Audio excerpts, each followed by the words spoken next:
மசாலா பொரி எப்படி பண்ணணும்னு பார்க்கலாம். பொரி, மிக்சர், அதுக்கப்புறம் வேர்க்கடலை, வெங்காயம், சில்லி பவுடர், லெமன் ஜூஸ், ஓகேவா? அதுக்கப்புறம் கேரட்டு, வெள்ளரிக்காய், மாங்காய் வேணும் நம்ம போட்டுக்கலாம். இப்போ நான் இல்லை, அதனால இது மட்டும் போட்டிருக்கேன். ஃபர்ஸ்ட் ஒரு கிணத்துல பொரி போட்டுக்கிறோம். அதுக்கப்புறம் மிக்சர் அதில் போடுறோம்.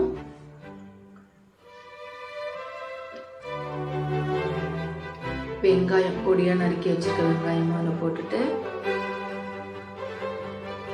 வேர்க்கடலை வேக வச்சுக்கும் போடலாம், வறுத்ததும் போடலாம்.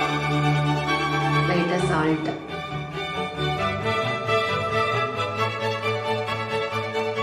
லெமன் ஜூஸ், கேரட், வெள்ளரிக்காய், மாங்காய் வேணும் இதில் போட்டுக்கலாம். நான் இதில் போடல இப்போதைக்கு. சில்லி பவுடர் லைட்டாக காரத்துக்கு ஏற்ற மாதிரி போட்டு நல்லா கறி விட்டுக்கணும். நல்லா மசாலாலாம் ஒன்றா சேரணும்.